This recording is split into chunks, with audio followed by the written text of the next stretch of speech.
한의기능영양학회 조선영입니다. 이번에는 신경통 관리에 효과가 있는 한약에 대해서 알아보도록 하겠습니다. 지난 시간에 신경통 관리 양약에 대해서 알아봤고 양약을 복용하는 중에 한약에 필요한 경우를 살펴보았습니다. 신경통을 관리하는 양약의 대표적인 특징은 신경 흥분을 억제하는 기전을 통해 통증을 줄어들게 한다 이거잖아요. 그걸로만 신경통이 완벽하게 커버가 안 되고 신경 손상을 회복시키는 치료가 필요한데 보통 그런 치료 효과를 갖는 것들이 살펴보니까 한약이었습니다. 그래서 그 내용들을 주로 소개할 예정입니다. 내용을 살펴보기 전에 이제 제가 계속 언급을 할 것들은 이제 한약 연구인데요. 이 한약 연구를 어떻게 이해해야 되는지 좀 궁금해하시는 분들이 있어서 먼저 한약 연구를 어떻게 이해하는지 소개하려고 하고요. 또 환자들이 양약을 먹던 중에 한방병의원에 와서 한방치료를 병행하게 되는 과정 중에 질문하는 것들이 있는데 내용을 살펴보고 또 답을 찾아가는 과정을 거쳐보겠습니다. 그리고 신경통에 처방할 수 있는 한약들, 그리고 양약과 한약을 병용할 때 안전한지, 그리고 한약 복용 중 양약이 필요한 경우들을 차례로 보도록 하겠습니다. 먼저 한약 연구를 어떻게 이해할 것인가? 보통 한약의 과학적 연구는 이게 하늘에서 뚝 떨어진 연구가 아니에요. 한약을 도대체 어느 방향으로 효과가 있는지 기전을 연구하겠어요.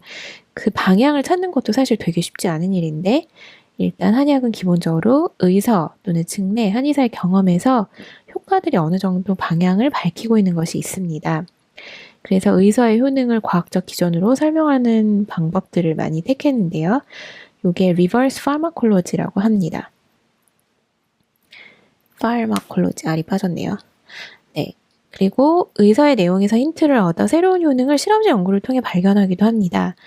그러니까 의서 효능을 통해서 연구를 하다 보니 이런 기전으로 효과가 났었구나 알게 되다 보니까 그 옆에 기전, 관련된 기전들을 다 살펴보다 보니 이 관련 기전은 면역을 증가시키기도 하지만 또 이렇게 바꿔보면 항암 효과도 있네?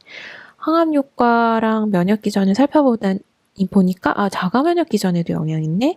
자가면역 기전에 영향이 있는 걸 보니까 일반 염증이라든가 또는 바이러스나 박테리아 방어작용도 있구나. 이렇게 이제 계속 새로운 효능들을 발견할 수 있게 되는 거죠. 이 과정들을 이제 토탈 리버스 파마콜로지라고 한다고 했는데 왜 이런 말을 쓰냐면 역방향 양리학이라는 뜻이잖아요. 이름이 역방향. 그럼 순방향은 뭐였길래 왜 역방향이라는 표현을 썼을까요? 이 순방향은 요겁니다. 컨벤셔널 어프로치, 기존 어프로치인데요.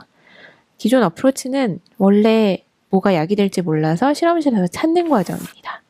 실험실에서 리드 물질을 찾고 나면 그거를 세포에서 확인을 해봅니다. 효과를. 그리고 이거를 어느 정도 효과가 있는 물질인가 보다 확정이 되면 동물 실험을 하고 인간 대상 임상 시험을 하고 효과와 안전성이 모두 확정이 되고 나면 허가를 받습니다. 이게 이제 현재 케미컬 드러그 또는 바이올로직스들의 약물 개발 방식이죠. 이 컨벤셔널 어프로치인데 전통 한의학 같은 경우는 리버스 파마콜로지라고 합니다. 이거는 우리나라에서 만든 말은 아니고요. 이제 전 세계 전통의학을 하시는 분들이 그중에서도 양리학을 하시는 분들이 만든 표현들인데 보니까 TCM, 그다음에 캄포메디슨, 그리고 우리나라의 한의학 또는 아유르베다 의학, 유럽의 전통의학, 이렇게 아메리카 대륙의 전통의학, 동남아의 전통의학 보니까 다 비슷한 내용들이 있는 거예요. 어떤 내용이냐면 전통적으로 임상 경험이 있었고 안전성이 어느 정도 확정이 되어 있다. 그 다음에 어떤 물질이 치료 효과가 있는지 먼저 확정이 되어 있어요. Confirmed therapeutic lead. 대강 뭐가 약인지 알아요. 이게 이제 케미컬 드러그는 뭐가 약인지조차 몰라서 찾아야 되는 거랑 반대죠. 그리고 어느 정도 기전을 예측할 수가 있어요. 그러면 그걸 바탕으로 예측한 기전이 맞는지를 세포 실험, 동물 실험, 그리고 미케니즘 베이스드 스크리닝 실험을 해서 클리니컬 어세스먼트, 임상 시험을 통해 다시 한번 확인을 하고 그 다음에 판매할 수 있게 제약화를 하는 것입니다. 그러다 보니 이 방향이 역방향이잖아요. 이미 물질도 다 알려져 있고 용법도 알려져 있고 그런 걸 가지고 거꾸로 다시 실험을 해가지고 이제 의약품으로 만드는 과정이죠. 조금 더 기전을 상세화하고 임상적으로 어느 병증이라든가 이런 거에 포커싱 할지를 자세하게 밝혀서 하는 그 과정을 리버스 파마콜로지라고 합니다. 그러니까 이런 과정을 통해서 엄청나게 많은 정보들이 생산이 됐어요. 그래서 한 20년 사이에 정말 연구가 많이 늘어난 것 같아요. 이 전통의학 분야에서. 그러다 보니까 그동안은 잘 몰랐기 때문에 어떻게 보면 전통 이론에만 기대어서 진료를 했어야 됐던 것들이 이제는 그 정보의 구멍들을 많이 메꿔주고 있다고 저는 생각을 해요. 그래서 전통 의서의 내용을 과학적으로 연구해서 조금 더 상세하게 구체적으로 밝히고 학자들한테 영감을 줘서 또 새로운 효능도 더 발굴할 수 있게 되는 방향으로 흐르고 있습니다. 그래서 이렇게 결국은 시작은 의서나 증례나 이런 한의사의 경험에서 시작이 되는데 점점 이제 기전과 효과가 발견되는 식으로 연구가 이루어져 있고 우리는 그거를 이제 다시 임상에 적용해서 환자한테 좀 구체적으로 설명할 수 있게 되고 있죠. 그 내용들을 제가 이제 여기서 소개를 하려고 합니다. 한의학 연구는 이제 어느 레벨에 있는지 좀 보면 이게 에비던스 베이스드 메디슨의 단계 그림입니다. 한의학 연구는 의서나 증례나 이런 것들을 가지고 실험 연구, 동물 연구를 한 게 많고요. 이 단계는 사실은 근거 EBM 레벨에선 가장 낮습니다. 근데 이 EBM 레벨은 케미컬 드러그나 이런 것들 위주라고 생각을 하시면 사실 케미컬 드러그 개발 초기에는 이거밖에 없죠. 동물 연구나 실험 연구 같은 거. 그러니까 근거가 낮을 수밖에 없는데 이제 전통의학, 한의학에서 쓰던 그런 치료약이나 방법들은 사실은 임상적인 정보도 이미 되게 많은 거죠. 하지만 이 단계에서 봤을 때는 여기 가장 낮은 레벨의 단계의 연구가 많습니다. 최근에 케이스 리포트도 많이 늘어나고 있고 환자 대조군 연구도 많이 늘어나고 있습니다. 그래서 이제 주로 여기에 이제 연구들이 많이 분포를 해 있고요. 근데 점점 뭐 표준 진료 지침을 만들기 위한 연구라든가 또 한약도 이제 허가된 의약품을 가지고 조금 더 새로운 연구를 해보려고 하면서 이제 무작위 대조 연구, RCT 연구들이 늘어나고 있습니다. 그리고 진료 지침에는 이제 체계적 고찰까지 들어가고 있죠. 그래서 점점 이렇게 레벨업 하고 있는 경향이 있습니다. 한의학 연구는 뭐 약효를 찾아보는 연구, 독성 연구, 뭐 임상 연구 여러 가지가 있는데 그 중에서도 저희가 이제 오늘 주로 소개할 거는 기전에 관한 연구들입니다. 기전을 밝히는 연구는 처방 그 자체보다 본초 하나하나를 연구하는 것들이 많아요. 왜 그러냐면 복합 처방의 효능은 임상 케이스나 임상 연구를 통해서 밝혀지는 경우가 많죠. 근데 효능을 나타내는 이유를 알기 위해서 우리가 기전 연구를 하는데 기전은 처방 단위로는 사실 처방 여러 개잖아요. 뭐 어떤 처방은 한약재가 10개 이상 뭐 구성되어 있기도 하고 무엇이 메인 효능을 나타내는지 알기 어려워서 한 개 본초나 본초 안에 성분 단위로 기전 연구가 수행이 됩니다. 그러다 보니 본초 하나에도 성분이 막 20개씩 들어있거든요. 그리고 그 20개의 성분이 10개 이상의 뭐 타겟 주인을 건드린다든지 그러면 본초 안에 성분이 20개고 관련 타겟이 뭐 한 60개 정도 된다. 그러면 이미 그 처방 안에서 한 개 처방이 건드리고 있는 쥐인이 100개 이상일 수 있잖아요. 그래서 멀티 컴파운드, 멀티 타겟이라고 하거든요. 한약은 연구가 그래서 너무 어려운 거죠. 케미컬 드러그처럼 단 한 개의 기전을 밝히는 게 아니니까. 그래서 요새 그런 성분결 기전 연구를 종합할 필요가 있고 종합해서 통찰할 필요가 있는데 이런 다행히 이제 과학이 발달하면서 이 어려운 한약 연구를 해결할 수 있는 어떤 방법론이 제시가 되었어요. 이건 한약 연구를 하려고 방법론이 제시가 된 건 아니고 너무나 인간 몸이 복잡하다 보니 그 복잡한 효소라든가 단백질이라든가 그런 것들의 작용을 알기 위해서 만든 네트워크 모형인데 그 네트워크 모형이 보니까 한약의 양리학적인 기전 분석을 하는데 되게 도움이 되더라는 거죠. 그거를 시스템 양리학이라고 그래요. 시스템 양리학적 분석 모델로 한약이 어떻게 작용하는지를 설명해주는 연구 모델들이 늘어나고 있습니다. 그래서 사실은 이제 최근에 한약을 이 멀티 컴파운드, 멀티 타겟의 이 한약을 조금 더 이해해보기 좋고 세상 사람들한테 설득하기 좋은 모델이 이제 제시되고 있는 거죠. 우리가 한의사들이 전통적으로 해왔던 임상 효과를 보여주는 것뿐 아니라 새로운 효능들을 발견하는 데도 되게 도움이 될 거라고 예상하고 있습니다. 그러면 또 본초 성분 연구 하나하나가 한약 전체를 대변하는 건 아닌데 성분이 복합적으로 들어가다 보면 성분 간에 그런 인터랙션은 없을까? 뭐 성분 간에 서로 영향을 미쳐서 변화하게 하진 않을까? 이런 얘기를 하는데 보통 한꺼번에 들어가는 성분들은 자기 안에서 화학작용을 일으킨다고 보진 않고요. 체내에 들어가서 체내의 어떤 효소나 타겟에 동시에 작용해서 변화를 일으킨다고 보는 거예요. 그래서 이제 성분 연구 하나하나를 하는 것이 의미가 있고요. 본초 성분으로 기전 연구를 하는 이유는 복합 성분 한약 전체 효능을 한꺼번에 보여주지 못하기 때문에 일단 하나하나 연구를 하고 마지막에 걔네를 이렇게 종합하는 뭐 시스템 양리학적 분석을 하게 되는 거죠. 그래서 보통 여러 성분이 여러 타겟에 동시에 작동하는 기전인데 그중 한 개의 경로를 보여주고 또 컴파운드 하나가 여러 경로를 가질 수도 있거든요. 그걸 다 수집을 해서 이제 최종적으로 네트워크 모형에 따라 시스템 양리학적 분석을 해서 기전을 이해하는 방법들을 최근에 택하고 있습니다. 이따가 내용을 조금 소개할 예정입니다. 한약을 성분으로 이해하는 것은 한약 원리에 위배되는 것이 아닐까? 라고 질문하시는 분도 있더라고요. 그러니까 한약을 성분으로 이해하면 그게 한약이 아니고 사기 오미로 이해를 해야 되고 변증론체에 맞춰서 처방을 해야 되는 것이 아닌가 하는데 결국 사기 오미의 작용도 분자 컴파운드의 작용일 거라는 거죠.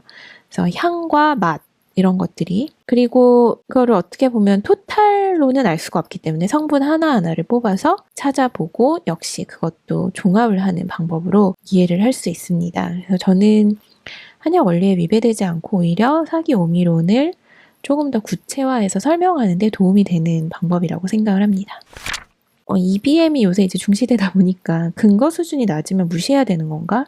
한약 연구는 대부분 EBM에서 레벨이 낮던데 그럼 한약 연구는 가치가 없는가? 그렇지 않고요. EBM이라는 거 왜 등장하게 됐냐면 다수를 대상으로 하는 공공보건 정책 또는 의료 자원을 분배하기 위해서 평가를 하려고 했던 거예요. 다수가 많이 이용하는 것에 많은 자원을 배정을 하고 소수가 배정하는 것은 좀 줄여서 소수지만 좀 지원이 필요한 분야는 아주 적극적으로 반영 뭐 이런 식의 어떤 의사결정을 하는데 EBM이 사용이 됐어요. 그리고 EBM은 다수의 의료진이 무슨 선택을 하고 있는지 보려고 할 때도 사용을 할 수가 있죠. 그래서 뭐 지금 신경통을 하고 있으니까 신경통 환자가 오면 한약 처방 뭘 당장 메인으로 1차 뭘 써야 되지? 또는 양약 1차 처방 뭘 써야 되지? 이런 걸 결정하는데 EBM이 많이 반영이 되는 거죠. 하지만 EBM은 다수의 적용을 하다 보니까 이 다수에서 포함이 되지 않는 사람도 당연히 많을 거잖아요. 개인차에 따라서.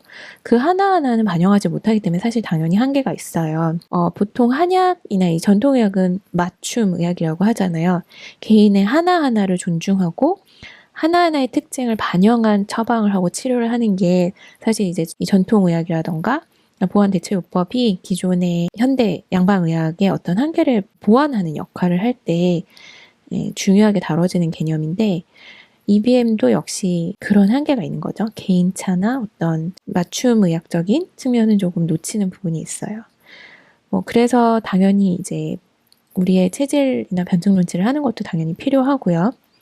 그래서 한약 연구를 이해할 때는 EBM에서 가장 상위 근거인 거는 그거대로 받아들이고 다수가 신경통에 청산견통탕을 쓰는구나. 이렇게는 이해하면서도 동시에 환자를 보면 이 환자는 청산견통탕을 쓸 수 있는 다수에는 포함되지 않네. 이 사람은 오히려 비위허한증에 의해서 신경통이 발생한 사람이니까 내가 이중탕 베이스의 처방을 해야 되겠네 라고 처방을 할 수 있는 것도 필요한 거예요. 그 EBM과 어떤 한의사의 경험, 증례 기록, 고의서의 기록, 그다음 연구까지 모두 총망라해서 이해해서 임상 진료를 하는 모습이 그런 거죠. 그래서 EBM만 너무 쫓아도 안 되고 한약 연구만 봐도 안 되고 우리는 모두 총망라해서 진료를 해야 된다고 생각을 합니다. 환자들은 한방병원에 와서 신경통에 대해 무얼 이제 묻는지 한번 살펴보겠습니다. 제일 많이 질문하는 게 양약 복용 중인데 한약같이 병행해도 괜찮을까요? 라는 거예요. 그러니까 양방의사들은 환자들한테 한약 절대 먹지 말라고 같이 먹으면 큰일 난다고 하지만 환자들은 그럼에도 불구하고 온단 말이에요. 왜 그럴까요? 양약이 다 해결해주지 못하기 때문이죠. 당연히. 양약의 한계는 저희가 지난 시간에 봤잖아요. 신경 흥분은 억제하는데 탁월하지만 신경 손상이 계속 있어서 흥분이 억제되었다 다시 또 흥분하고 억제되었다 다시 흥분하고 이런 환자들은 케어가 안 된다는 거죠. 그 케어 안 되는 환자들 어떻게 할 거냐. 그래서 환자들은 물어와요. 위험 부담을 안고 불안한 마음을 안고 오세요. 같이 먹어도 될까요? 이렇게. 어떻게 답을 하면 좋을까? 이따가 얘기하겠습니다. 또 한약이 신경통에 효과는 있긴 한가요? 오, 한약이 신경통에 드는 게 신기하네요. 어떤 원리로 효과가 있는 거죠? 한약은 양약처럼 살찌거나 하지 않나요? 이런 질문들도 하십니다. 한약 오래 복용해도 괜찮아요? 저 건강기능식품 뭐도 먹고 있는데 양약, 한약 다 먹어도 되나요? 먹어야 될 게 이만큼인데? 또 한약도 양약처럼 약 중단하면 바로 통증 심하게 올라오는 거 아닌가요? 금단 증상 있는 거 아닌가요? 이런 불안도 호소하기도 합니다. 저 신경통 때문에 평생 계속 한약 먹어야 되는 건가요? 이렇게도 물어보고요. 이 질문들의 답을 하기 위해서 다음 내용들을 하나하나 살펴보도록 하겠습니다. 신경통에 처방하는 한약입니다. 신경통의 효과를 보고한 처방, 제가 논문 4군데서 내용을 가져와 봤습니다. 처방을 딱 보시면 엄청 많죠. 3차 신경통에 효과가 있다고 보고된 처방만도 이렇게 많습니다. 이만큼 있고 이만큼 있죠. 또 포진후 신경통도 십전대부탄 감이방이고 청산견통탕 군발성 두통에 보고되었다고 하죠. 이렇게 처방이 많네요. 그러면 도대체 왜 이런 효과가 나타나는 걸까? 자, 한약이 신경에 작용할 때 그 범위를 한번 추정을 해봤습니다.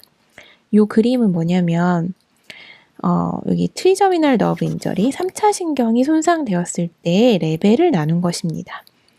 자, 3차 신경통이 딱 생겼어요. 그때 신경 자체의 해부학적인 상태, 노멀일 수 있죠. 너무 아프지만 겉으로는 멀쩡한 상태. 보면 엑손이 그대로 보존이 되어 있고 마이엘린 수초도 그대로 보존이 되어 있습니다. 그 다음 단계의 손상, first degree인데 수초가 살짝 망가졌죠. 하지만 엑손은 그대로입니다. second degree는 이제 수초는 많이 손상이 됐고 엑손도 끊어져요. 그 다음 third degree는 엑손이 이제 거의 날아가는 지경이고요. fourth degree는 완전히 이제 다 사라진 상태입니다. 자, 이렇게 되면 신경 손상 정도를 나누는데 한약은 어디까지 작용을 할까요? 어디까지 악효를 미친다고 볼까요? 여기 화살표 노멀 단계, first degree, second degree 정도까지 회복하는 데 도움이 될 거라고 봅니다. 무슨 말이냐면 이렇게 이제 엑손이 다 완전 망가진 애들한테는 그다지 한약의 의미가 없을 거라는 거죠. 뭔가 좀 남아있어야 회복시킬 거리가 있는데 남아있는 게 없거든요. 그럼 양약은 애초에 이런 신경 손상을 회복하는데 전혀 작용하지 않습니다. 그건 목표가 아니고요. 이미 이렇게 손상된 신경의 흥분을 억제하는 거 위주로 양약은 작동을 합니다. 그럼 해부학적 구조가 마이레인도 멀쩡하고 엑손도 멀쩡하면 이렇게 노멀하면 신경통이 없냐? 그렇지 않죠. 겉으로 멀쩡해도 왜 이렇게 비실비실한 사람들 있잖아요. 기운 떨어지고 신경도 똑같아요. 이미 겉으로 노멀이지만 기운이 떨어져서 신경을 이렇게 흥분을 하고 있는 경우도 있어요. 이런 경우 제일 한약이 금세 잘 듣겠죠. 자, first degree 정도 이제 수초가 약간 손상되면 수초를 회복하는 작동을 한약이 추진할 수가 있습니다. 수초가 회복하고 신경세포가 회복하는 그런 작동까지 할 수 있어서 이제 요 정도가 아마 요 전 단계가 한약이 작용할 수 있지 않을까 이렇게 생각합니다. 한약은 계속 말씀드리지만 신경 손상을 회복한다 라는 말씀을 드렸는데 도대체 뭘로 신경 손상을 회복시키냐? 바로 뇌유래 신경 영양인자 Brain Derived Neurotrophic Factor BDNF라고 줄여서 말해요. BDNF라고 엄청 말을 많이 하니까 이 용어 정도는 알아두고 계셔도 될 것 같아요. 한약은 BDNF를 촉진합니다. 여기서 BDNF가 막 떨어지면 어떻게 되냐면 신경질환이 생겨요.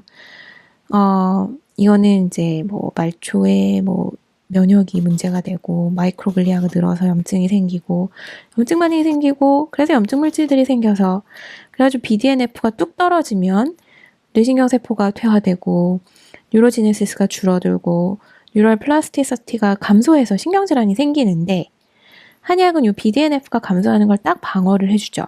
또 BDNF가 증가할 수 있게도 도와줘요. 자, 여기 보면 한약이 BDNF를 촉진하는 거예요. 촉진해서 이렇게 사이클을 쭉 돌려서 세포가 서바이벌하게 되고 뉴로지네시스가 생기게 되고 플라스티시티 가소성이 증가하고 세포가 성장해서 신경세포가 다시 회복을 할 수 있게 도와주는 게 바로 한약입니다. 한약은 슈반세포라고 마이엘린, 수초를 형성하는 세포를 활성시킵니다. 그러니까 이제 이 신경이 끊어지거나 손상이 생겨서 마이엘린 수초가 손상이 되면 그 마이엘린을 다시 재건을 하려고 슈반세포가 움직이는데 이 슈반세포가 한약이 딱 활성화를 시켜요. 그래서 신경세포를 재생하고 이게 이제 찌꺼기들은 갖다 버리고 이런 작동이 한꺼번에 일어나서 신경이 회복이 되는 겁니다. 양약이 없는 작동이죠. 그래서 이제 하나하나 약재가 어떻게 신경세포를 재생하는지 또 회복시킬 수 있는지를 알아보겠습니다. 녹용입니다. 녹용은 손상된 신경세포의 엑손 제너레이션을 촉진한대요. 앞에 그림으로 잠깐 돌아가 볼게요. 엑손이 손상된 요 레벨, 세컨 디그리를 회복시킨다는 거죠. 그래서 좀 신경통을 오래 앓았거나 뭐 염증이 있다가 신경통이 되었거나 이런 경우는 녹용이 들어가면 좋겠죠. 그래서 이제 신경통에 효과가 있다는 처방들의 녹용을 가미해서 처방을 할 수 있습니다. 또 녹용은 신경세포를 산화 스트레스로부터 방어하여 세포를 보호합니다. 그리고 신경이 손상되어 회복되지 않아 지속적으로 발생하는 신경통의 경우나 이럴 경우는 신경재생, 신경세포 보호가 다 동시에 필요하죠. 그래서 이럴 때 녹용을 추가해 볼 수 있습니다. 작약입니다. 작약은 작약감초탕의 작약이죠. 작약감초탕은 통증을 다스리는 대표적인 처방이잖아요. 근데 작약은 뭐 항산화라든가 뭐 여러 가지 것들이 있는데 그 중에서도 되게 중요한 신경 관련 기능이 바로 이겁니다. 하이포살라믹 피튜이터리 아드레날 에이시스의 하이퍼 펑션을 감소시켜준다. 얘네가 항진되는 건 이제 계속 소모적으로 활동도 많고 막 염증 반응 계속 일어나고 이런 상태거든요. 그거를 딱 줄여주고 조절하는 의미고요. 그래서 완전 다운시킨다는 것이 아닙니다. 조절의 의미입니다. 그 다음 뉴로 프로텍션, 이제 신경세포를 보호하고 뉴로지네시스, 신경세포를 재생시키고 그 다음 Brain Derived Neurotrophic Factor, BDNF를 증가시키고 Inflammatory Reaction, 염증 반응을 억제하고 그리고 신경세포를 손상하는 나이트릭 옥사이드를 딱 다운시켜준다는 거죠. 그래서 역시 재발하는 신경통이나 신경통이 잘 회복되지 않아 양약이 계속 추가되고 있는 환자, 무기력증을 동반한 신경통, 또 하이포살라믹 피튜이터리 아드레날 에이시스를 조절하니까 얘가 바로 면역, 호르몬 관련한 되게 중요한 축이거든요. 면역 호르몬 대사 이상을 동반한 신경통 환자에게 적용해 볼 수가 있겠죠. 당귀입니다. 정말 당귀 어디도 많이 들어가는 당귀인데 역시 신경에 관련된 효능을 갖고 있습니다. 어떤 효능이냐면 크랩, BDNF, GDNF 뭐 어쩌고 이런 패스웨이인데요. 이게 어디에서 나왔냐면 자 여기 크랩, BDNF, 요 ERK 요 라인을 지금 얘기하고 있는 거거든요. 그래서 요 라인을 건드리면 바로 세포가 뉴로지네시스 하게 되는 라인이잖아요. 그래서 당귀가 뉴로지네시스와 관련된 기전을 건드리고 있다는 걸 알 수 있습니다. 여기 보이죠? BDNF도 작동시키고 글라이얼셀 라인 디라이브드 뉴로트로피 팩터 GDNF도 성장시키고 이렇게 이제 세포를 성장시키는 그리고 손상을 회복시키는 기전을 자극하고 있구나. 당귀도 그래서 곳곳에 많이 들어가고 있는 걸 알 수 있죠. 황금입니다. 황금 바이칼린 성분. 그 스트레스를 치료하거나 통증을 치료하는 처방에 황금이 들어있는 경우들이 있어요. 황금은 되게 많은 다양한 기전을 갖고 있는데 신경 관련 기전은 이렇게 재생, 신경의 시냅틱 플라스티시티, 그러니까 가소성을 회복시키는 거, 그다음에 신경 재생의 기전을 활성시키는 작동이 있습니다. 황금은 신경계 질환뿐 아니라 대사증후군 관련, 뇌당능 장애라든가, 혈당 조절이라든가, 혈압 조절이라든가, 심혈관, 혈관 탄력, 혈관 다양한 효능들이 보고가 되어 있거든요. 그래서 너무 좋은 약인데 얘가 조금 이제 너무 좋은 약이다 보니 간에서 대사를 조금 많이 해서 간 수치가 종종 상승하는 경우들이 있어요. 간이 약한 환자들의 경우. 그래서 황금이 포함된 처방을 신경통 환자에 적용할 때는 이미 신경통 환자가 양약을 복용하고 있다면 이미 양약 때문에도 간 수치가 올라 있을 경우 있거든요. 그럴 때는 이 황금을 적용하는 걸 좀 살짝 조심해야 됩니다. 그래서 저는 만약에 양약을 많이 먹고 있는 환자면 황금은 빼고 처방을 해요. 원래 있던 처방 구성에서라도 황금하고 좀 비슷한 약이 황련인데 걔는 이제 간 수치를 별로 올리진 않거든요. 그래서 황금이 너무 좋은 약이지만 간 수치를 모니터링 해가면서 보면 좋을 것 같아요. 왜 황금이 간에서 많이 대사를 하냐면 황금의 핵심 효능 중에 하나가 혈당과 지질 조절 기능에 관여를 하는 건데 그게 다 간에서 하거든요. 간의 기전에 영향을 많이 미치다 보니까 간혹 간세포가 이제 이미 다운 상태인 분들은 황금이 들어갔을 때 간 수치가 많이 오를 수 있습니다. 익지인입니다. 익지인도 원래 이제 신의 병이 들었다. 전기신에서 신의 병이 들면 많이 쓰는 본초잖아요. 이 익지인도 보니까 BDNF를 촉진하더라. 그리고 신경 재생에 관련된 경로에 관여하더라. 여기 있죠. BDNF, AKT, 크랩. 이 사이클을 관여를 하면 신경세포의 서바이벌, 뉴로지네시스에 관련이 된다는 겁니다. 익지인이 지금 딱 그 시그널링 패스웨이를 액티베이팅 한다는 거죠. 그리고 그래서 결론적으로 익지인은 뉴로지네시스 효과를 갖는다.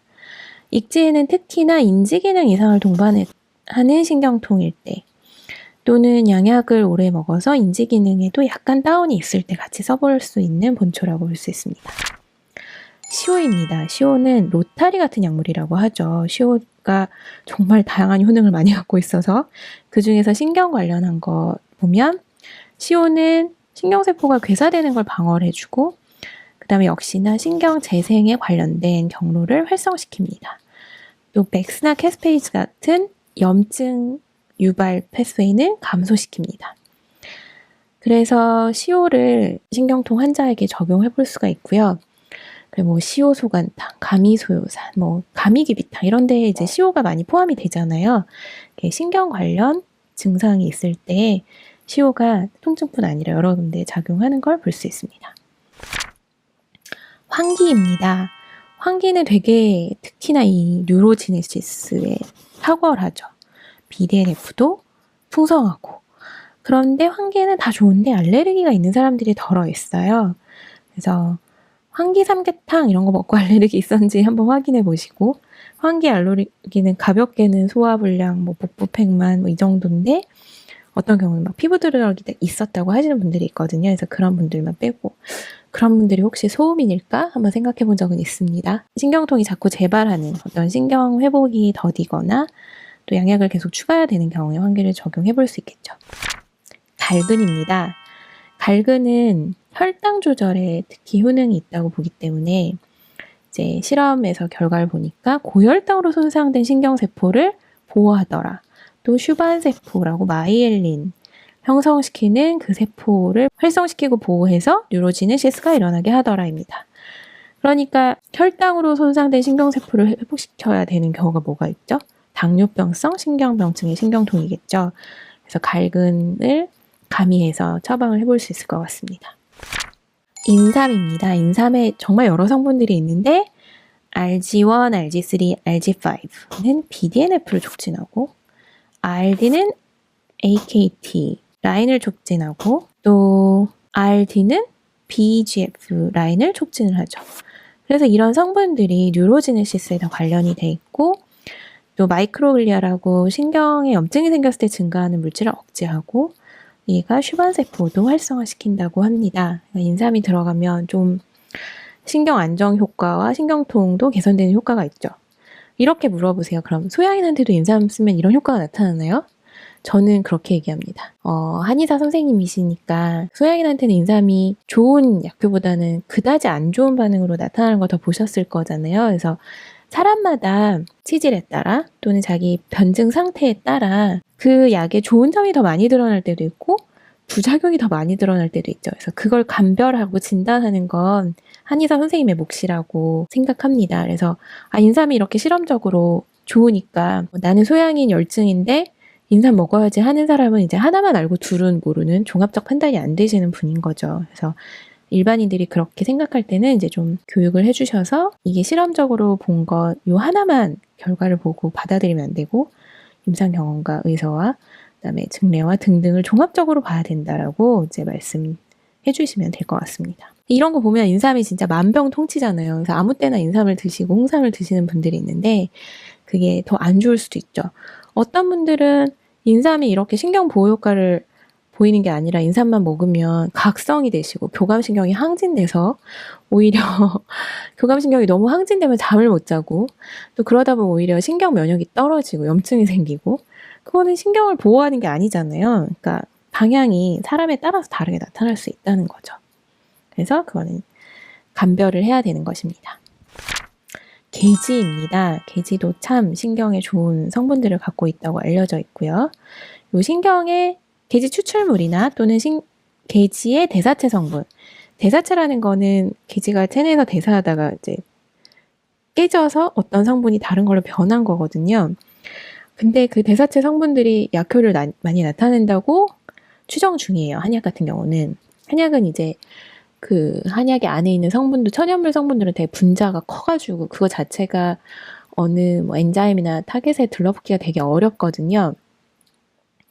보니까 그 천연물 성분들은 체내에 들어가서 대사를 거쳐서 작은 성분들로 쪼개져가지고 몸에 작동한다는 게 요새 이제 최근에 밝혀지고 있습니다.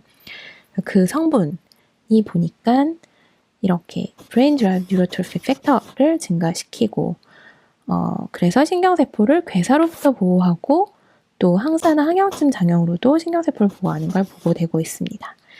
게이지 같은 경우는 당뇨병성 신경병증에 또 적용해볼 만하고요.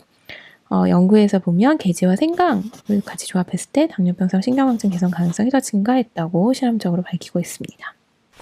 자, 이제 생강 또는 건강 추출물입니다.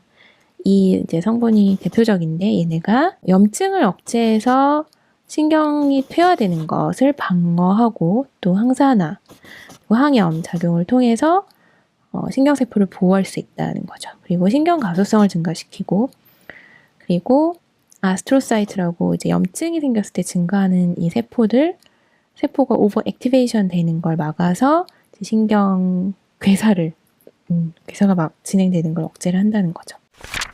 부자입니다.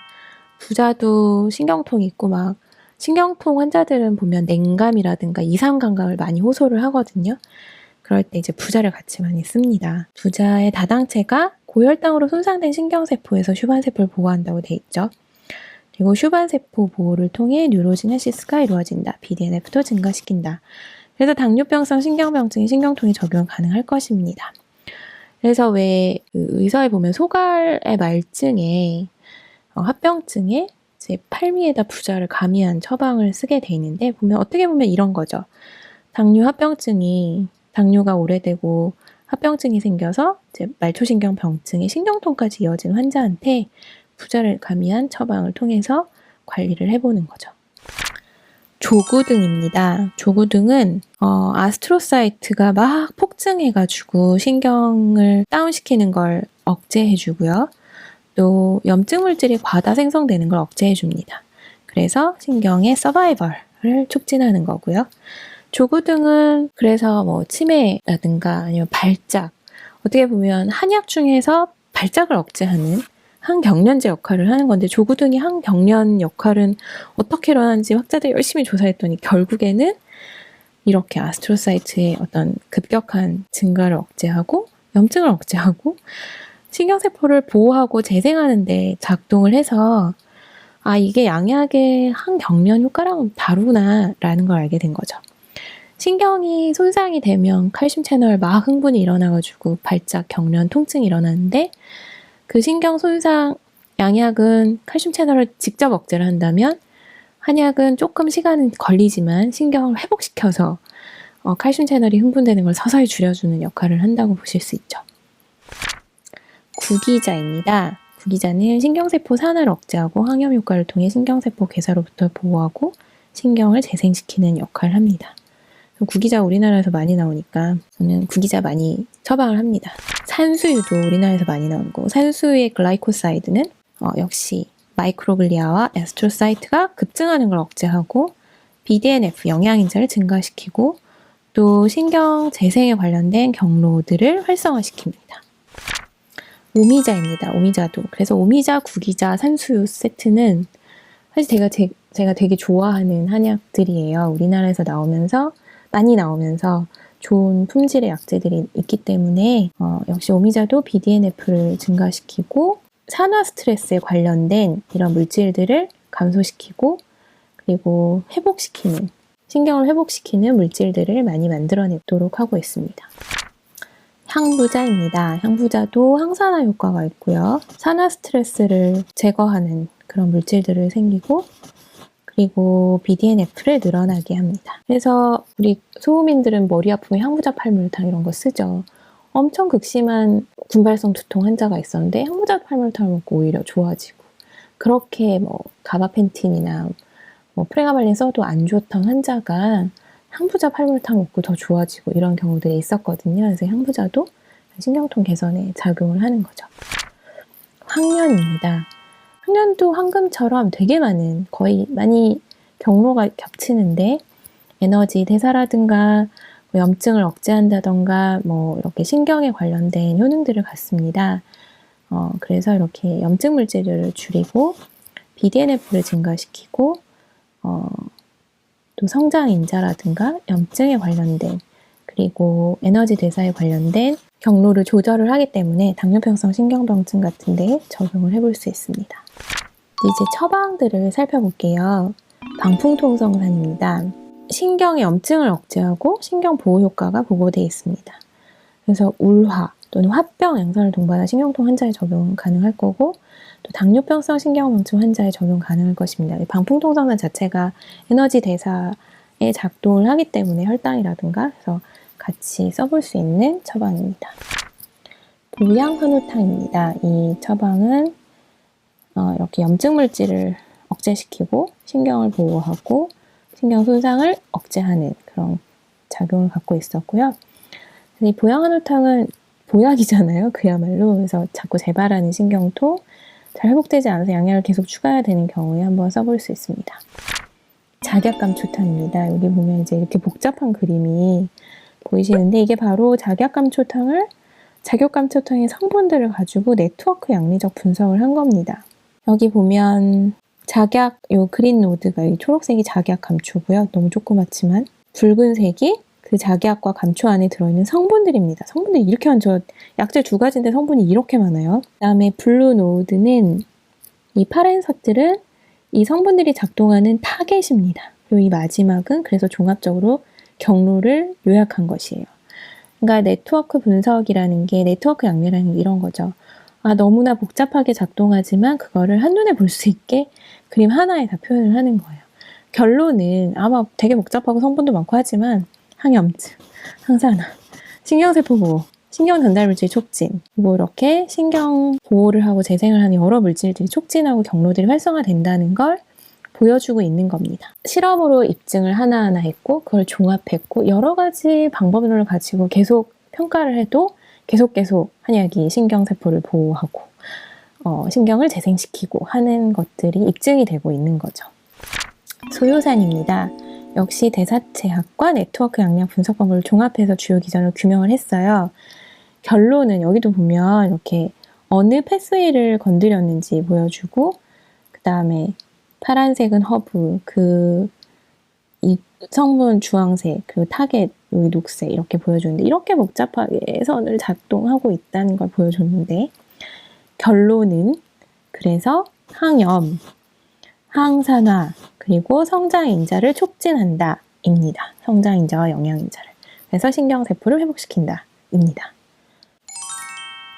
자, 이제 환자들의 질문 하나하나를 소화해 보도록 하겠습니다. 환자들 질문 중에 두 번째 것부터 볼게요. 한약이 신경통에 효과가 있긴 한가요? 네, 라고 바로 대답하시면 됩니다. 양약으로 잘 듣지 않던 신경통에 한약을 복용하면 회복이 잘 되는 경우가 많습니다. 양약과 한약은 작용 원리가 달라서 부족한 점을 서로 보완합니다. 라고 하시고 작용 원리가 어떻게 다른지 설명해 주시면 되겠죠. 그래서 실제로 양약으로는 잘 효과 보지 못했던 신경통이 한약으로 효과를 보는 경우 되게 많고 병행하면 더 좋은 경우들도 있고요. 효과 있다 이렇게 딱 말씀하셔도 되고요. 제가 앞에서 설명한 그런 BDNF를 촉진하는 기전, 그리고 슈반세포가 마이린 수초를 회복시키는 기전, 또는 녹용이 엑손을 회복시키는 기전 같은 걸 설명해 주셔도 좋을 것 같습니다. 한약이 신경통에 듣는 게 신기한데요. 어떤 원리로 효과가 있는 거죠? 양약이 이온 채널, 칼슘이나 소듐 채널에 작용하거나 또는 신경전달 물질 수용체에 작용해서 신경 흥분을 억제해서 통증을 조절하는 게 이제 양약인데, 한약은 좀 다르죠. 방향이 항산화, 항염작용을 통해 신경세포를 보호하고 뇌 유래신경 영양인자, 즉 BDNF를 촉진하고 슈반세포를 활성화시키고 신경의 엑소온 손상을 회복하며 신경 기능을 재생해서 신경의 흥분을 조절하여 통증을 회복시킵니다. 여기까지 좀 시간이 걸리죠. 얘보다 여기까지는 시간이 많이 걸리지만 그래도 결론적으로 신경을 흥분 조절하고 통증을 회복시키고 또 회복된 그 통증, 회복된 그 반응이 더 오래 지속이 되겠죠. 그러니까 양약은 듣고 금세금세 다시 재발하는데 한약은 좀 길게 유지가 된다는 거죠. 한약은 양약처럼 살찌거나 하지 않을까요? 한약은 그 양약의 칼슘 채널 차단제처럼 혈관을 강력하게 확장시켜서 부종을 만들 수가 없고요. 칼슘 채널 차단의 기능을 하는 한약들이 약간 있지만 그 작용력이 되게 약하거든요. 그래서 양약만큼은 안 된다 라고 보시면 되고요. 또 한약은 갑자기 혈당이 뚝 떨어지게 해서 식욕을 항진시킬 수가 없습니다. 한약은 장기적으로 혈당이 안정적으로 되도록 돕고 식욕을 조절하는 데 도움이 되고요. 또 한약은 혈관 확장으로 인해 저류된 체액대사를 개선시켜서 호전되게 있습니다. 그래서 신경통 치료 약물 복용 후에 이상 반응으로 나타난 체중 증가나 부종을 줄이는 데 한약을 이용할 수 있다. 이렇게 설명을 드리면 됩니다. 한약 오래 복용해도 괜찮을까요? 전 이 질문은 신경통에서만 나오는 건 아니고 되게 여러 만성질환, 장복해야 되는 경우 환자들이 다 우려를 하죠. 한약 중에도 오래 복용할 수 있는 약, 오래 복용해서는 안 되는 약으로 나뉩니다. 이렇게 설명드려요. 그래서 오래 복용할 수 있는 약은 보통 홍삼 같은 경우 되게 오래 드시잖아요. 설명드리면 알아요. 설사약 오래 안 드시잖아요. 그 설사약에 대왕이라는 한약 들어있거든요. 그렇군요. 그래서 그렇게 나뉜다. 그래서 오래 드셔야 될 경우 내가 오래 먹어도 되는 약으로만 처방을 하고 오래 먹어도 간이나 신장에 손상되지 않는 것들로 처방하니까 괜찮습니다. 라고 안심시켜 드려요. 자주 재발하는 신경통, 양약이 계속 추가되어야 하는 그런 신경통으로 고생하시는 분들이 기간을 두고 한약을 복용해야, 기간을 둔다는 건 좀 장기적으로 복용을 해야 신경통의 재발을 줄이고 관리가 잘 될 것이에요. 왜냐하면 이런 환자들은 신경손상이 점점 깊어졌던 거거든요. 그러니까 신경손상이 회복되는데 하루 이틀이면 되겠어요. 되게 오래 걸리죠. 저는 보통 3개월에서 6개월 얘기를 하거든요. 그러면 이제 이해를 하시고 이제 보통 그럼 좀 회복이 되는 느낌이 언제쯤 오나요? 물어보시는데 최소 3주라고 말씀드려요. 최소 3주가 지나야 이제 내가 좀 신경이 회복하고 있구나 라고 느낄 수 있다고. 그럼 이제 그 다음에는 호전이 되니까 약을 계속 먹는데 좀 부담이 덜 하시거든요. 그게 왜 3주냐면 BDNF가 스스로 생기기 시작하는 기간이 3주라고 그래요. 그래서 3주가 되어야 이제 BDNF가 계속 스스로 나오고 안착이 되고 증가하고 한다고 합니다. 장기적으로 한약을 복용해야 될 경우는 간과 신장이 안전하고 신경세포를 보호하는 처방으로 구성할 것입니다. 설명을 드립니다. 자, 또 질문은 양약처럼 중단하면 바로 통증이 심하게 올라오는 거 아닌가요? 이 말은 뭐냐면 금단 증상이 있는 건가요? 이렇게 물어보는 거죠. 한약은 양약처럼 신경전달 물질 수용체와 강력하게 결합하고 있는 것이 아니기 때문에 위크 바인딩이라고 하거든요. 약하게. 그래서 한약 중단 후에 금단 증상으로 막 통증이 심하고 막 리바운드가 생기고 이런 거 없습니다. 괜찮다고 말씀을 드려요. 그리고 한약을 먹어서 신경통이 회복이 된 거는 그건 양약처럼 신경 흥분을 그것만 억제시킨 게 아니라 신경이 회복해서 스스로 신경 흥분이 억제된 거잖아요. 그러니까 나 스스로 신경 흥분을 억제해서 통증이 없는 거라 한약을 중단했다고 해서 내 스스로의 힘이 갑자기 없어지는 게 아니다. 우리는 한약으로 당신의 신경 조절 능력을 키워준 거다라고 설명을 합니다. 환자는 또 이렇게 묻습니다. 신경통 때문에 평생 계속 한약을 먹어야 되는 건 아닌가요? 한약은 계속 얘기하지만 신경통을 일으키는 손상된 신경의 회복을 이루려는 것이죠. 신경 기능이 회복되면 한약을 중단하면 됩니다. 그리고 한약은 신경통 억제만을 위한 약이 아니라 신경 기능이 회복되면 당연히 한약을 평생 먹지 않아도 됩니다. 이렇게 설명을 드립니다. 양약과 한약을 같이 먹으면 안전한가요? 이 질문에 대답하기 위해 내용을 좀 살펴보겠습니다. 양약과 한약의 병용 투여란 같이 먹는 거죠.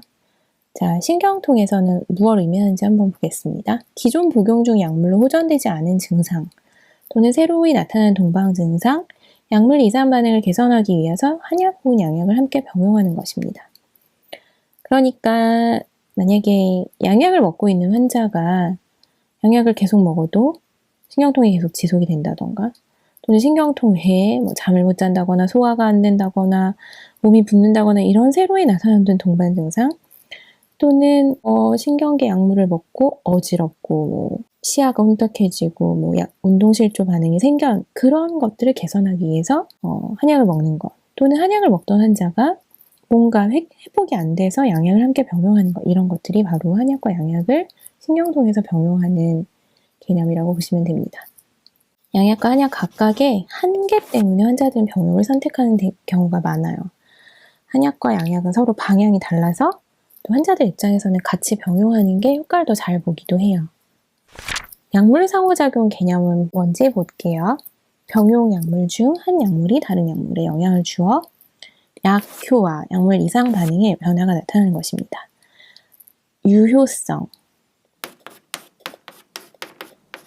안전성, 행해, 기존에 알려졌던 안전성, 유효성에 변화가 생기는 걸 말합니다. 식약처의 가이드라인에 따르면 약물의 효과 혹은 약동학, 이 약동학은 이제 체내 대사거든요. 이런 것들이 변화하는 것을 의미를 합니다. 그래서 약물 상호작용을 평가하는 연구들이 현재 한의계에서 진행 중입니다. 이제 한양방 같이 또 약계와 한약계가 같이 지금 연구를 진행 중이에요. 그래서 이제 앞으로 좀 많은 내용들이 나올 것 같아요. 약물의 상호작용의 종류는 이렇게 약통학, 체내 안에서 서로 영향을 미치는 것, 그다음에 약효에서 미치는 것, 그리고 약물 대사 효소에 영향을 미치는 것, 약물 수송체에 영향을 미치는 것 이렇게 나눠서 봅니다. 물론 이 외에 약물 상호작용도 많지만 그것보다 이제 이걸 더 메인으로 네 가지를 구분해서 평가를 합니다. 한약, 양약, 약물 상호작용 정보의 특징은 좀 아직 한계가 여러 가지가 있는데요. 한약이 양약에 미치는 영향은 쉽게 파악이 가능한 상태예요. 왜냐하면 양약은 기존에 혼자 단독으로 먹었을 때 체내 상태, 약효는 얼마, 부작용은 뭐 이렇게 다 나와 있거든요. 근데 양약이 한약에 미치는 영향은 파악하기 어려워요. 왜냐하면 한약은 지금 체내 성분 들어가서 어떻게 대사하는지 지금 기전이 다 안 밝혀져 있고 혈중의 농도가 얼마나 오르는지도 몰라요. 그러니까 평가해야 될 한약의 기준점이 명확하지가 않아서 아직 이걸 평가할 수가 없어요. 그래서 대부분의 연구는 한약이 양약에 미치는 영향이 수행 중이고 또 특징은 한약과 양약이 같이 먹었을 때 시너지스틱 이펙트보다는 안전성 위주의 연구가 더 많이 수행 중입니다. 왜냐하면 시너지스틱 이펙트를 보려고 그러면 한약의 약효 기전 연구도 같이 많이 이루어져야 되는데 기초 연구가 좀 부족한 상태다 보니 그런 측면이 있습니다. 그래서 병용할 때 약물 상호작용을 고려하여 주의해야 될 사항을 좀 요약을 해보겠습니다. 연구에 따르면 카바마제핀, 이게 이제 안티컨벌전트잖아요. 신경통에서는 third line 테라피, 그러니까 뭘 해도 안 되는 단계에서 마약성 진통제 직전에 써보는 약입니다.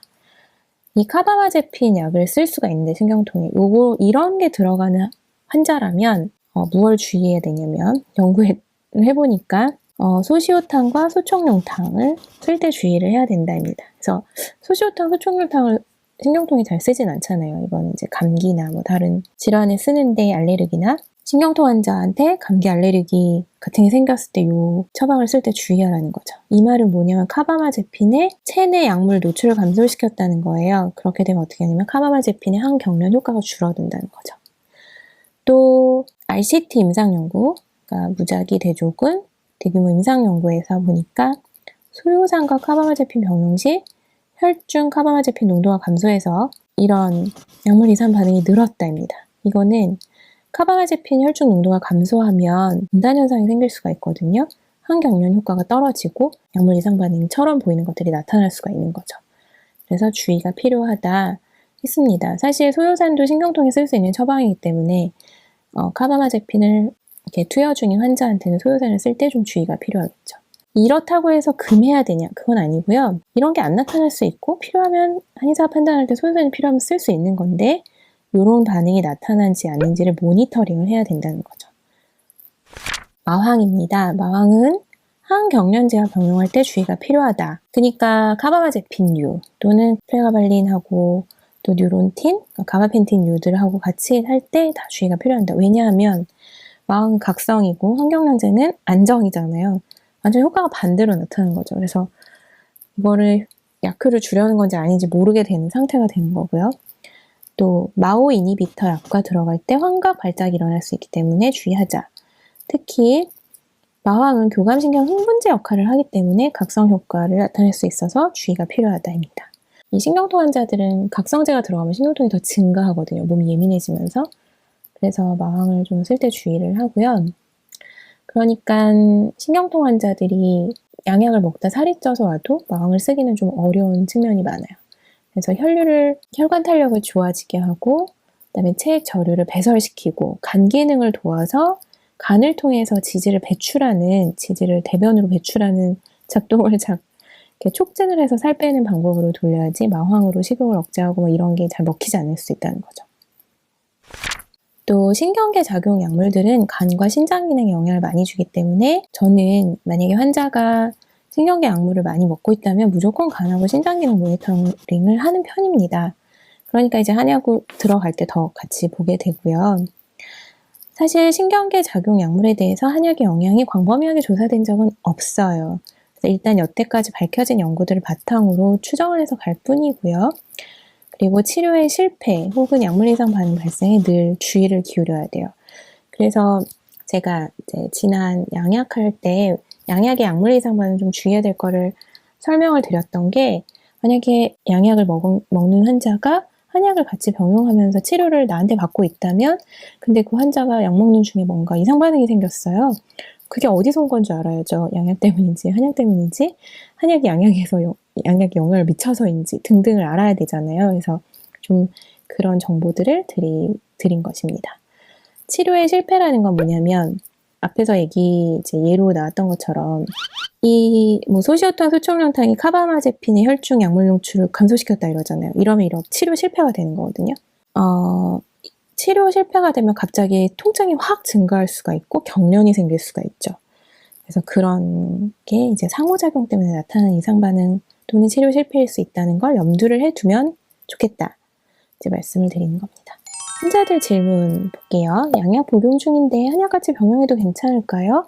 양약이랑 같이 한약 복용하면 간에 좋지 않다던데요. 라고 합니다. 한약, 양약을 병용한다고 간이 더 나빠지는 건 아닙니다. 이거는 신경통에만 해당되는 건 아니고 모든 환자들한테 다 이렇게 저는 설명한 편이에요. 신경계 작용 약물은 간 수치를 올리는 약들이 많기 때문에 제가 간 기능 모니터링을 하면서 한약을 처방할게요. 라고 이제 설명을 드리고요. 또 간을 보호하기 위해서 한약을 병용하기도 합니다. 양약, 한약을 병용하는 중에 간과 신장 기능 모니터링을 계속 할 예정입니다. 간과 신장 기능 모니터링 얼마마다 하냐고 물으시는데요. 또 한약을 3주나 한 달 단위로 처방을 하시면 그때그때 약 끝날 때마다 오셔가지고 이제 체크를 하자고 말씀을 드립니다. 건강기능식품도 먹고 있는데 양약, 한약 복용할 때 어떻게 해야 되죠? 다 중단해야 될까요? 건강기능식품도 상호작용이 있을 수 있습니다. 그런데 이제 저는 먹도록 유지하는 것들이 몇 가지 있는데요. 비타민 B군, 특히 비타민 B12, 비타민 B6 이런 것들이 포함된 개가 메인인 건기식은 먹도록 하고요. 유산균, 양질의 지방산, 부치릭 애시드가 들어간 지방산이 메인인 건기식, 또 아미노산. 신경이 재생될 때 아미노산이 되게 많이 필요하거든요. 그런 거. 이거는 먹고 계속 유지를 하시고 그 외에 마카라든가 이런 외국에서 온 허브들을 추출한 건강기능식품들은 잠깐 중단하시라고 추천을 드립니다. 그리고 신경통 치료 양약을 복용 중일 때는 꼭꼭 간하고 신장기능을 모니터링하고 내가 내 한의원에서 못하면 그 환자가 다니는 신경과나 또는 내과나 재활의학과나 이런 데서 이제 모니터링을 하자고 말씀을 드립니다. 한약 복용 중 양약이 필요한 경우들을 정리해 보았습니다. 이 내용들은 가이드라인이나 레퍼런스가 있는 것은 아니고 제가 임상 경험을 정리해서 넣은 거라 이거 외에도 더 내용들이 추가될 수 있습니다. 제가 이제 해보니까 신경통 때문에 수면 장애가 생기는 경우들이 있거든요.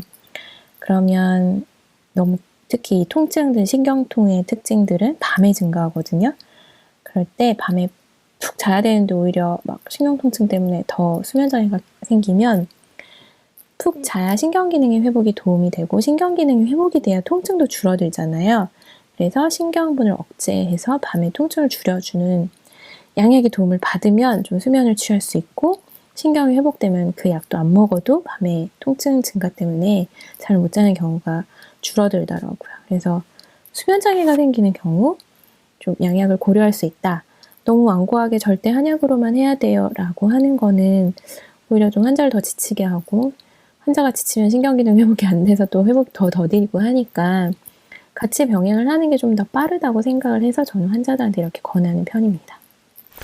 극심한 통증 때문에 일상 업무에 지장을 받는 경우 양약이 너무나 나쁘니까 절대 먹지 말고 그냥 참으라고 이런 수도 있는데 저는 너무 일상 업무가 지장을 받으면 한약을 써가면서 양약도 같이 보조하자고 하는 편이거든요. 그래서 일상 업무가 또 지장을 받으면 그것 때문에 자신감을 잃고 회사를 쉬어야 되고 그러다 보면 오히려 사람이 이제 기운이 빠지잖아요. 그러면 그런 자신감이 줄고 업무를 안 하다 보면 오히려 더 신경통에 집중을 해서 더 아픈 경우들도 있거든요. 그래서 일상 업무에서 지장받지 않을 정도로 통증을 조절하기 위해서 양약을 써가면서 한약도 같이 병행하자고 얘기를 합니다.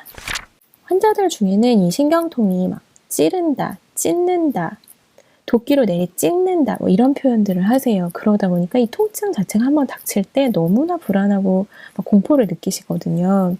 그럴 때 한번 통증이 왔다 가면 이제 덜덜 떨고 식은땀 줄줄 흘리고 그러고 지나가고 나면 다음에 통증이 오기 전부터 벌써 너무 무섭고 너무 무서워하니까 또 긴장과 스트레스가 생겨서 신경기능이 회복이 잘 못하고 그럼 신경통이 잘 안 낫고 이런 이제 악순환에 빠지는 거죠. 그래서 너무 극심한 통증을 살짝 줄여준다는 의미에서 양약을 병행하자고 말씀을 드립니다. 한약 복용에 크게 호전이 없는 경우가 있어요. 신경기능을 열심히 회복시켜 주는데도 계속 신경통이 생기는 경우가 있거든요. 당연히 신경분 억제가 필요한 경우라고 해석이 되고 양약 신경통을 치료제로 같이 병행하면서 조절하는 걸 해볼 수 있습니다. 그래서 한약 복용이 크게 호전이 없는데 계속 이걸로만 끌고 가지는 않는 편이고요. 그럼 또 이렇게 물어보시더라고요. 한약 복용에도 호전이 없는 걸 어떻게 아나요? 그러시길래 보통은 3주 안에 효과를 보이기 시작하고 이제 3주 후에 이제 계속 지속할 수 있다. 효과가 나서 한약을 계속 먹을 수 있다라는 이제 환자에게 피드백이 있어야 그게 한약으로 쭉 갈 수가 있는데 3주를 먹었는데도 아무 변화가 없어요. 이러면 사실은 치료가 잘 안 되고 있는 것입니다. 한약을 내가 처방을 잘 못해서 그런가? 라고 생각하시는 한의사 선생님들도 있는데 사실은 그렇지는 않다고 저는 보고요. 대부분은 신경분 억제가 필요한 경우들이 많아서 양약을 같이 병행할 수 있다고 그래서 이걸 처음에 설명을 같이 드려요. 3주 한약을 먹어보고 만약에 반응이 없으면 양약을 같이 병행하면서 계속 치료를 하자고. 처음에 전체 치료 계획에 대해서 설명을 하고 들어가면 환자가 별로 불만이 없는데 약이 다 끝날 때쯤 한약이 안 됐나 봐요. 양약을 써보세요. 이렇게 하면 이제 신뢰가 팍 떨어지잖아요. 그래서 이런 설명들을 이런 경우는 내가 이렇게 하고 저런 경우엔 저렇게 할 거라고 미리 좀 언지를 드리고 나서 치료를 시작하시면 좋을 것 같습니다. 이것저것 뭘 해도 안 되는 경우들이 있습니다. 그래서 어떤 치료를 해도 안 되는 경우에 살펴야 하는 거는 정신질환, 악성종양, 자가면역 질환입니다. 이 뭘 해도 안 되는 경우, 이 정신질환, 악성종양 자가면역 질환을 신경통이 통증으로 환자가 내원했을 때 초반부터 걸러낼 수 있는 경우는 거의 없어요. 치료를 해보다가 알게 되고요. 또 한약을 쓰고 양약도 썼는데 도저히 효과가 없는데 이건 왜 그러지? 그래서 MRI 찍어봤더니 그 라인에 악성 종양이 있었던 거예요. 되게 조그맣게. 이거는 처음부터 신경통이 있다고 모두 MRI 찍진 않잖아요. 해봐야 아는 것들인 거죠. 환자한테는 일반적인 신경통이라면 이렇게 효과가 날 건데 만약에 효과가 안 나고 하면 양약도 병행해보고 그래도 안 되면 추가적으로 MRI 같은 거 검사해봐야 될 수 있습니다. 설명을 드리기도 합니다. 강의를 한번 요약을 해보겠습니다. 한약의 장점, 이제 최고 장점이라고 생각합니다. 손상된 신경의 회복을 돕는다. 신경분을 직접 칼슘 채널, 신경 전달 물질 이렇게 직접 억제하는 것이 아니라 신경 기능의 회복을 도와 간접적 억제 방향 또는 제가 좋아하는 말인데 스스로 억제, 자기 회복 능력으로 억제 이렇게 환자들한테 얘기를 드려요. 그렇게 하기 때문에 조금 낫는 시간이 걸리긴 하지만 그래도 회복이 되고 나면 유지력이 더 좋은 거죠. 그리고 신경분을 직접 억제하기 때문에 생기는 약물 내성 의존성이 없죠.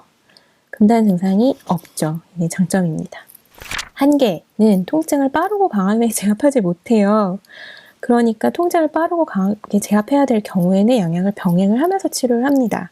그게 서로 환자와 내가 덜 시달리고 환자도 좀 빠르게 회복을 하고 다른 일상생활을 하면서 이제 증상을 이겨내 볼 수 있는 거죠. 회복이 완전히 되지 않은 신경손상, 그러니까 회복이 완전히 되지 않은 신경손상이라는 게 뭐냐면 앞에 그림을 조금만 돌아가 볼게요. 요만큼이 바로 한약이 여기까지 작용할 수 있다고 했잖아요. 여기서부터 이제 거의 완전 손상 단계입니다. 신경이.